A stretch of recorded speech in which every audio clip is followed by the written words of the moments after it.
Welcome into A to Z Sports Prime Time on this Wednesday evening. Hope everybody's had a great day so far. Thanks for hanging out here with us. Stefon Diggs is the newest member of the AFC South. We're going to react to this arms race that has continued over the course of the last month almost since free agency began. We'll discuss the implications for the Titans and who actually is the best wide receiver on the Texans roster right now. It's a good thing that you traded for L'Jarius Sneed, because God knows what the secondary would look like without him. And certainly as the Texans continue to accumulate players and high-level skill position talent to go with their young quarterback heading into year two, it is going to be a fascinating year in this division. We are always grateful to have you guys in, and certainly we're going to react to this news together on Facebook, YouTube, Twitter, and Twitch. But of course, wherever you are watching us, that is the place that you need to share this show. If you're hanging out on Twitter, retweet it in the bottom right-hand corner of your screen. If you're on Facebook Live, you can share now to public. That is in the bottom left. And if you're on YouTube or Twitch, like the video, subscribe to the channel, and tell a friend to do the same, like Stephen King on YouTube, who says, Francis did my hair tonight. Well, this is the problem. I started going to the gym in the evenings now, which means I shower before prime time, which means I don't want to put hair product back in my hair before prime time, so it looks a little messier than I'd like. But thank you for calling that to everybody's attention, Stephen King. I greatly appreciate it. Frank does not get to mess with my hair. That is not something that is... Frank is the executive producer of this show. Robert is merely the associate producer or production assistant of this show. So Frank is busy toiling behind the scenes right now, not messing with my hair and makeup. Either way, we got a lot to talk about, and we are going to dive into it. So let's go ahead and get things started. Welcome into A to Z Sports Prime Time from the Zen Sports Studios. I'm your host, Buck Rising. If you're new to the show, welcome. And I'm proud, as always, to be presented to you by the people at TrueMathFitness.com. TrueMathFitness.com is where you go for your first workout free. The best workout in Middle Tennessee is TrueMath Fitness, a new way to work out for the best version of you. Of course, Zen Sports, where you can get same-game parlays and no-danger first wagers. Simply plug in the promo code ATOZTN that you see directly behind me there, and you can get in on all the action. And Two Rivers Ford, quality American-made Ford vehicles from the South's most trusted Ford dealership, Two Rivers Ford in Mount Juliet, or online at tworiversford.com. So we have another massive trade in the AFC South. This brings Stefon Diggs from the Buffalo Bills to the Houston Texans for only a 2025 second-round pick. And Houston gets Diggs plus a fifth. Whoa, we got a cat fight in the background, sounds like. Do you hear that, Bert? My God. Got a little spicy back there. Francis apparently not just doing hair, she's serving hands in the background. Goodness, this is what I get for leaving the door open in the studio. I assume that went out over the microphone. Either way, settle down there, Frank. We gotta have some quality control around here. Have to, L to the no. Listen, we got too much going on here in the home office to be putting up with this bullshit. So perhaps me and Frank will reassess. Damn, Major Key says, calm down, Frankie. Says Derek. Yeah, we got a little hostile situation at the home office, but that's all right. We'll get through it together. Now back to business. The business of Stefon Diggs coming to the Houston Texans via trade. They basically get him for pennies on the dollar. And at this point, you have to think about whether that is just the Houston Texans doing a great deal and kind of robbing the Buffalo Bills of an asset, or if it is a situation for Diggs that he is depreciated as a player. This was Ian Rappaport of the NFL Network breaking down the trade.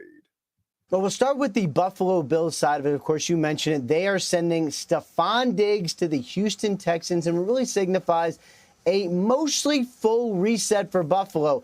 They have Josh Allen, so they're not resetting everything. Certainly their playoff window, Super Bowl window remains open because they have the superstar quarterback, but everything they've done this year has been about salary cap resetting and getting younger. And they've sent away veterans like Tre'Davious White, Mitch Morse, and now Stefon Diggs, the latest. And there have been rumors over the last couple months about Diggs' unhappiness. There's been plenty of questions about whether or not he was going to be traded. Now he is, in fact, traded. Of course, the Buffalo Bills potentially have another hole to fill in the draft. Maybe they go receiver earlier. Maybe they do it a couple times. Big-time shoes to fill there. If you're the Houston Texans, what you did over the course of the last couple weeks, you traded from number 23 up into the 40s, and then you took the remains of that pick, basically the second rounder in 2025 of the Minnesota Vikings, used that to acquire Stefon Diggs. Have to pay him $19 million. What you get is a big-time, playoff-ready, proven weapon for C.J. Stroud and add to what is already a very, very talented offensive group. So that is Ian Rappaport of the NFL Network breaking down the trade. The question that we'll ask you guys is this, your Two Rivers Ford take. What was your first reaction to seeing Stefon Diggs traded to the AFC South? It is made possible by the great people at Two Rivers Ford. Quality American-made Ford vehicles and award-winning customer service is what they offer you at the South's most trusted Ford dealership, Two Rivers Ford in Mount Juliet, or online at tworiversford.com. Jimmy Darling on Facebook Live says he is good, but not a game changer, just a veteran presence.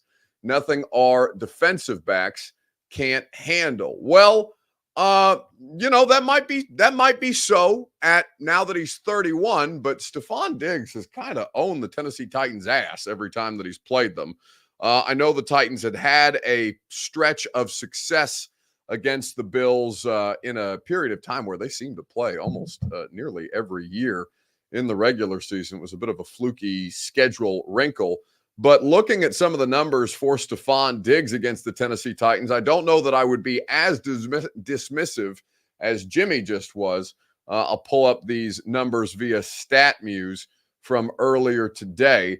Stefon Diggs he has played the Tennessee Titans 4 different times. In those 4 games, he has 38 catches for 446 yards and scored 4 touchdowns in those 4 career games, all of those coming as a member of the Buffalo Bills. So it's not like Stefon Diggs hasn't torched you before.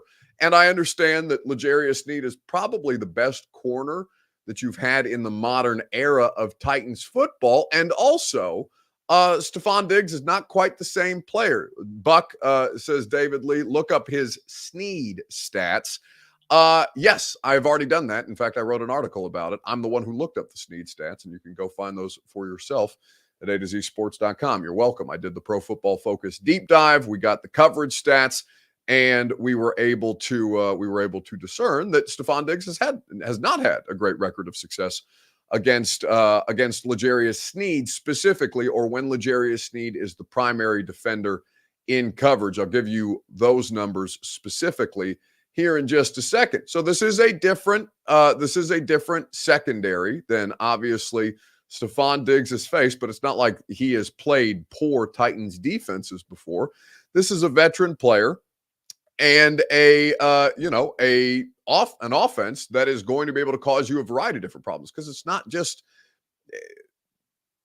Diggs is not the thing that's going to break you, right? But Diggs is now arguably a 3 in a trio of highly talented wide receivers against a divisional opponent that's got the best.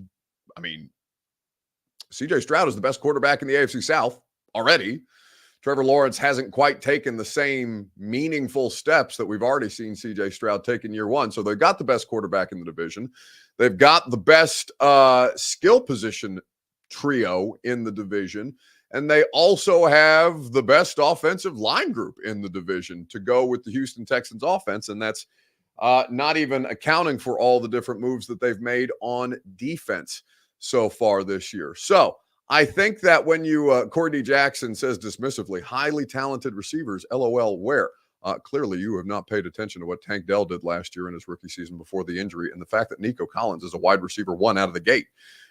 So listen, I get the Titans fans are feeling themselves. You should be. You should like the moves that your team has made, but you also have to acknowledge that the Texans are in a completely different class than what the Tennessee Titans are at this point. And to be that kind of dismissive, frankly, that's just a level of ignorance, Corey, that smart football people, smarter football people than myself would tell you. No, these are arguably two wide receiver ones, and Diggs becomes the three in this offense, where he's been an all-pro player, an all-pro caliber player in Buffalo. Now, it is worth noting that Tank Dell is coming off a broken leg, and that rebound shouldn't be, or is likely to be, less seamless than, in an ideal world he would like it to be, and the Houston Texans would like it to be. Corey says he's taking their wideouts, taking the Titans wideouts over the Texans any day. No, I wouldn't do that. I like DeAndre Hopkins at 32 years old, but that's not something that's going to get appreciably better. Now, I think statistically Hopkins could put up a better season if he has an actual complement to work against. And Calvin Ridley is a solid player, but he's not a definitive wide receiver one. They tried that in Jacksonville. It didn't quite work that way. So I think that, again, if you want to be dismissive of the Houston Texans, you are entirely entitled to do so. And I think that the I think that the Titans can make things a hell of a lot messier against the Texans than they did a year ago. Certainly, this is a substantially better team than the Texans saw last year. Cole says, bleep it, why play a game? They are the offseason winners. Give them the Lombardi. All right, you guys are being super dramatic and butthurt because I'm complimenting another football team. Like, listen, two things can be so. One, the Titans can have improved substantially this offseason. Two, which can also be so, the Texans are in a completely different class than the Titans are. It's not rocket science. It's just how these teams cycle. Like, it's crazy to me. And I know you guys are Titans fans, but the fact that some of you just can't simply put aside your fandom to acknowledge that the Texans are a significantly better football team at a different point in their cycle as the Titans try to work through this version of their cycle where they've figured out that last year's product wasn't going to work. They've all but blown up last year's team. They're adding a bunch of new different parts and pieces to try and figure out if they've actually got a starting quarterback, a franchise quarterback for the future and not just the present in Will Levis. And the idea that people aren't willing to acknowledge or can't simply acknowledge that CJ Stroud is clearly and obviously the best and most proven commodity in the division as now continues to get better football players around him is one of the dumbest things that I've ever seen. So you can have this argument amongst yourselves if you would like. And I know I'm not speaking to all of you because I think most rational and reasonable people can acknowledge this, but you don't have to get butthurt just because I'm saying nicer things about one team than I am about your team. It is completely and totally ridiculous that anybody would not acknowledge the obvious, which is that the Houston Texans are a better football team. They've got their franchise quarterback definitively. They've got their franchise left tackle. They've made a hell of a lot of moves on defense. They basically signed every defensive lineman in the damn offseason, in free agency this year. And if you want to be, like Tony Grishaw, who says 1 year wonder, again, you are entitled to have that opinion. I think it's a stupid opinion based on the things that we saw CJ Stroud do, which is something that no other rookie quarterback in the history of the sport has done. So I'm gonna let you guys have whatever opinion that you want. This show is opinion driven, obviously. Again, they can be stupid opinions. And I'm not saying that the Titans are going to get swept by the Texans. I'm not saying that the Texans are going to I'm not saying that the Titans can't make a little noise in the AFC South. The Texans went from worst to first last year. It is completely viable, but it is foolish to not acknowledge that the Texans are starting out at a better level than are the Tennessee Titans just because of where they are in their franchise cycle. It's not that deep. It's just fact. I'm not one of these shows that's going to do alternative facts for you. Okay, there is one set of facts that is correct. There is one set of facts that is incorrect. If you are acknowledging, or if you are trying to acknowledge that the Tennessee Titans have a better roster than the Houston Texans right now, it's completely and utterly asinine, and we don't have to spend more time on it. David Lee wants to know who my team is. Again, for the 1,000th time, for the 6 years that I've been doing the primetime show, I don't have a football team. I don't. I have a college basketball team, the Indiana Hoosiers. They make me miserable, just as miserable as the Titans seem to make you guys on a regular basis. So I can relate as a sports fan, but I don't have an NFL team, which makes this job a hell of a lot easier to do, because I can't imagine trying to do this job if I actually gave a shit about any of these teams, because they make me insane. They make me insane objectively. I can't imagine what it would be to have an actual investment in one of these teams, especially in the AFC South. Jesus.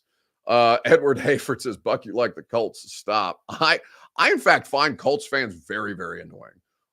I think they are as entitled as any group of individuals out there, given that they have the only two championships in the AFC South. The Indianapolis Colts have a Super Bowl win, and the Baltimore Colts have, I believe, an AFL championship in their history. The Jags, the Titans, and the Texans have never won a Super Bowl in their history. So Indianapolis, I guess, is the only franchise in the division that has an actual championship pedigree. But I do find Colts super annoying, given that their run of success didn't really amount to much with both Peyton Manning and Andrew Luck. But that's not the point. We don't have to get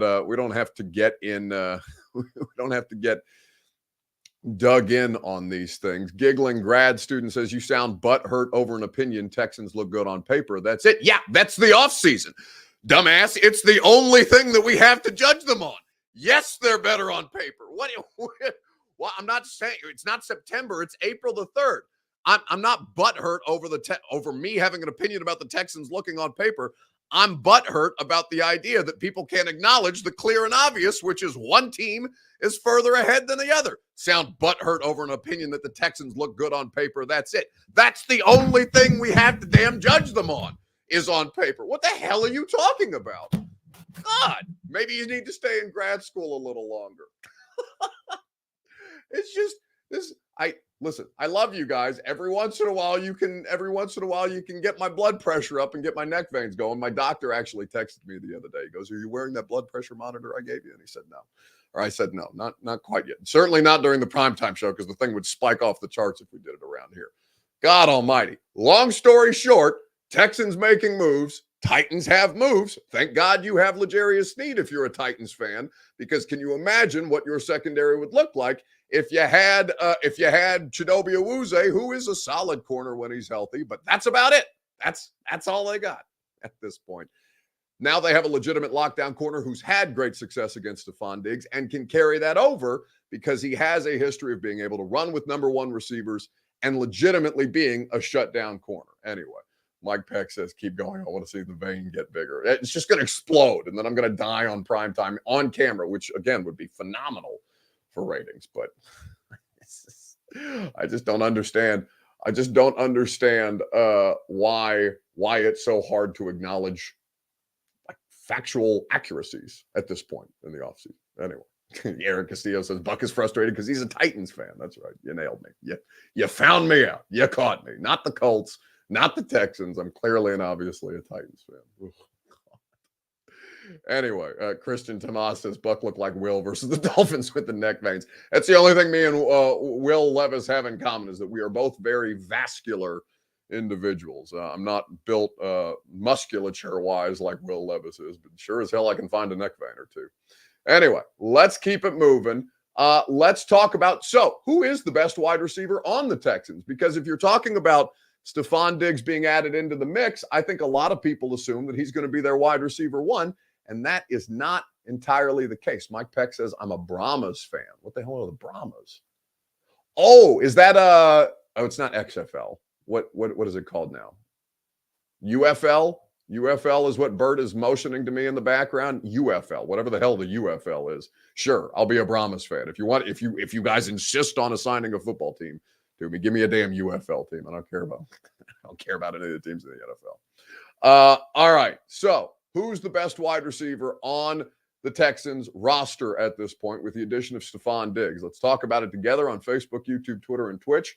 Right after I remind you, who is L'Jarius Sneed going to be locking down come the fall? We will get into this together right after I remind you that the primetime program is made possible by Zen Sports. My neck veins brought to you by Zen Sports and the promo code ATOZTN, where you can get in on all the action. Unlike me, they make it a breeze. They make it completely not stressful to get in on the action with the same game parlays and up to $1,000 on your no danger first wager. Zensports.com for more information. Terms and conditions do apply. Gambling problem, call the Tennessee Red Line, 1-800-889-9789. So Greg Cosell and I did another episode of The Install, and Greg will, or rather Bert will drop the Eventbrite link for those of you who have not gotten your tickets to the live show. We're a month away to the date of when we will be hosting you guys at the Analog Hotel with Greg Cosell, with myself, with some special guests that we have planned for you that we'll tell you about 2 weeks before the live show goes down, to see if we can't completely sell this thing out. The tickets are going very, very fast. You can get them in the Eventbrite link that Bert will drop in the chat. Meanwhile, Greg and I talked about the Texans wide receiver core and who it is that L'Jarius Sneed twice a year will be tasked with shutting down. Nico Collins, Greg, and I know he's a different kind of wide receiver and certainly physically different from a lot of the prototypical players that you see at the position nowadays, but he was playing like one of the best wide receivers in football before the injury. And Nico Collins, it's been a more of a late bloom, and he's always had promise, certainly, but he is as competent a starting, Yes. true outside wide receiver as any in football right now. He's now sort of in some ways, well, he's not the best. I'm not going to say he's the best. Sure.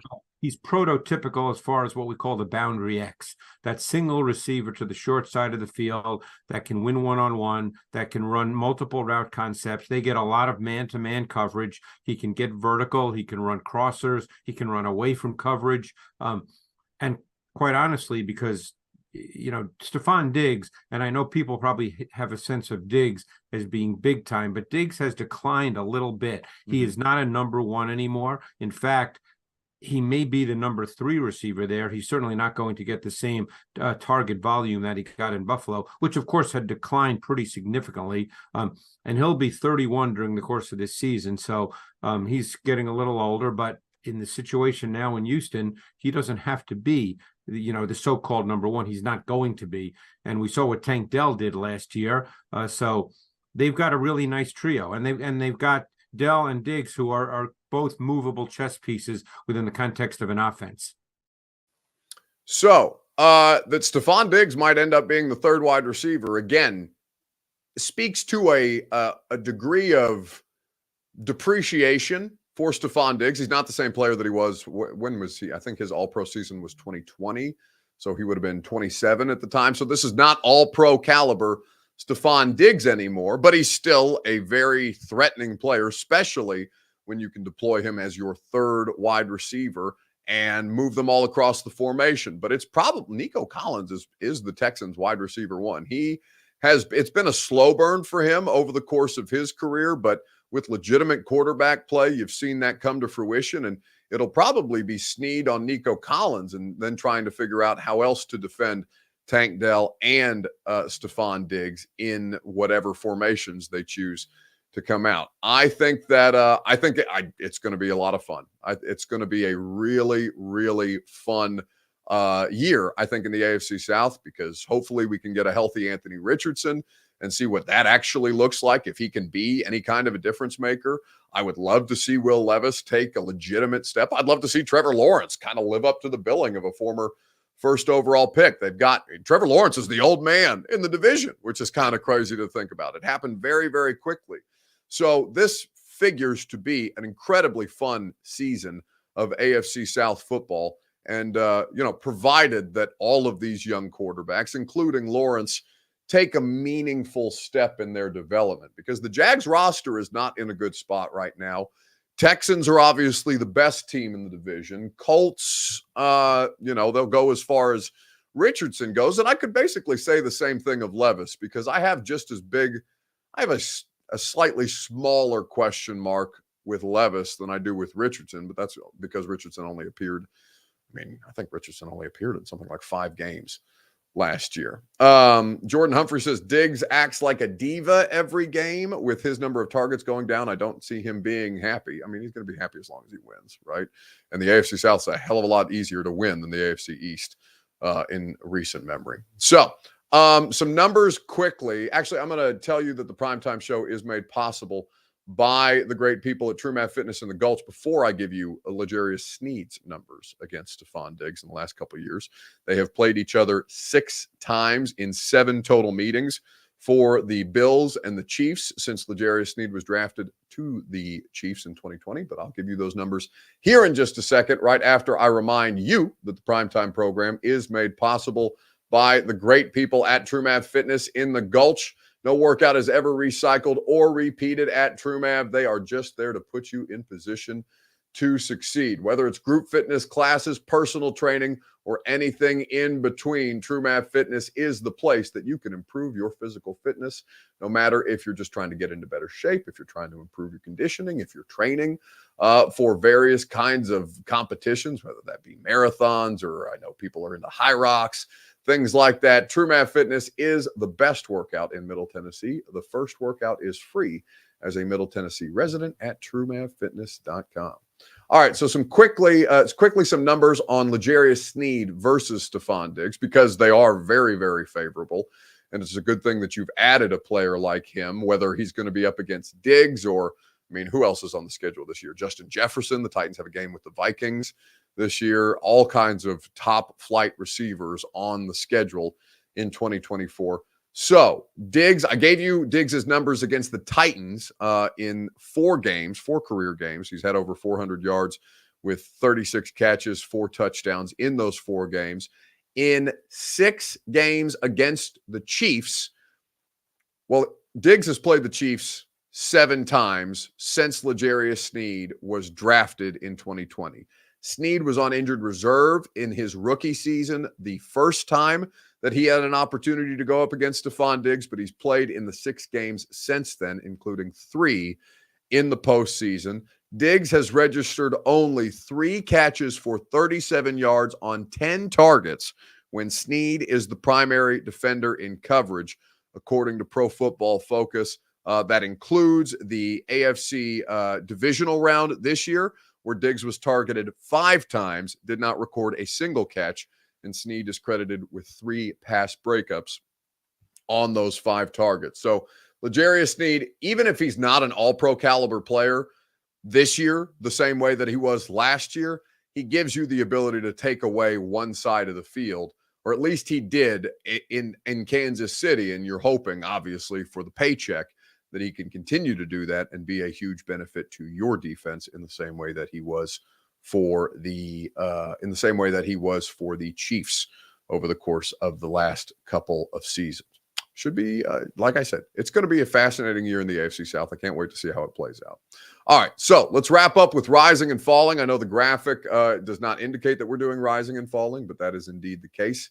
Tonight, we had some stuff. Apparently, Facebook and Instagram have been having problems all day. They kicked me out of my graphic making account because Facebook was the way that I've been logging into that. So we will hopefully have up-to-date graphics tomorrow. Either way, the Primetime program is made possible by the Ashton Real Estate Group of RE/MAX Advantage.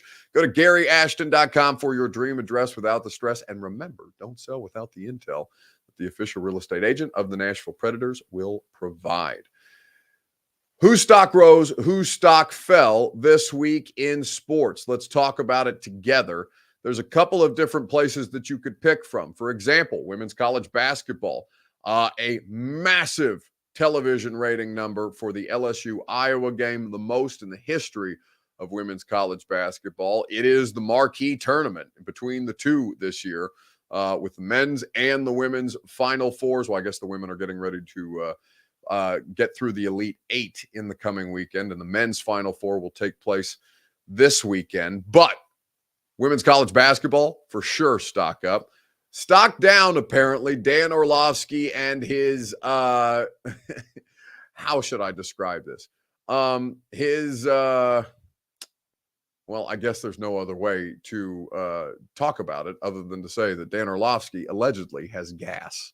It's impossible to be at the top at both of those, essentially. Like, it's Dan, another farting Dan Orlovsky situation just took place. Danny Dumps. You just farted into the... Danny Dumps. What do you mean? It's It's unbelievable. No, yeah, well, your butt was just talking. We heard it. Your butt just farted into the phone again like you in Monday Night Football. Okay, all right, so Pat McAfee, people are saying it's Toots Day at Dan Orlovsky. I gotta say, some days are okay and they don't go my way, and some days make me laugh the entire day. I will never get over how funny this was. Marcus, did he do it?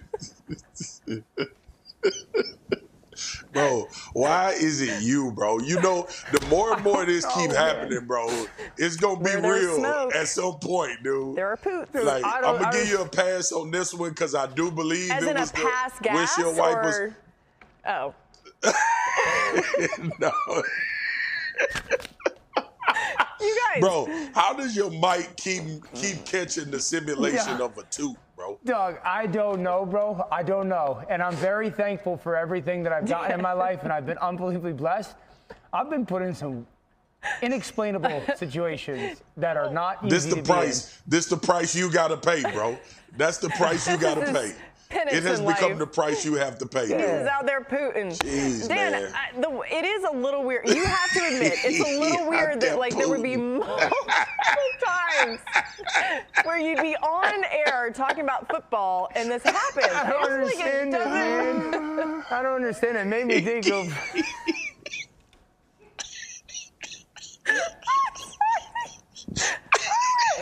What did it make you think of? You twice. How's it happened to me twice? Has it happened to me twice on national television? On national TV, dude. Oh, my God, bro. One of them was on Monday Night Football. Monday Night Football, a fart happens, and then... You sinking fast, bro.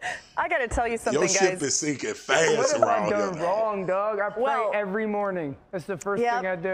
I guess it could be worse, so maybe the prayers are making sure it's only a poot. On that note... He says it's his windshield wipers. I'm inclined to believe him. I can't think of anything more embarrassing. If I ever did that on camera or in front of a live microphone, I would quit. I would leave this business. My shame would be too great. I don't do well with bathroom humor. I know it's always funny every time it happens, but if that ever happened to me, I would outright quit. So for those of you who are trying to run me out, all you have to do is hope that I get a little gassy in front of a microphone one time. That's going to do it for us tonight on the Primetime Show. Thank you guys, as always, for playing along. We love you. We appreciate you spending your time here with us. If you didn't get your tickets to the live show, perhaps you can root for me to get gassy on stage in front of a crowd of 300 people. If you haven't gotten your tickets yet to the live show, we would appreciate you doing that. JDH on YouTube says, what if somebody sets you up? Well, I don't know how somebody would set me up unless Bert ran in there like that, Bert and Cheyenne in the background, and tried to execute a pooting noise. Yeah, just like that. So if that ever happened to me, yeah, like I said, I'd quit. But it would have to be actual. Like it would. I would fight it until the last, but if it did actually happen to me, I would acknowledge it. It would cause me great shame, and that would be the end of my broadcasting career, I gotta say. Anyway, that's going to do it for us tonight. Have a great rest of your evening. Get your install tickets on the link that Bert just reinserted into the chat, and I will talk to you tomorrow morning at 10 a.m. on 104.5 The Zone. Gas or not. See you guys.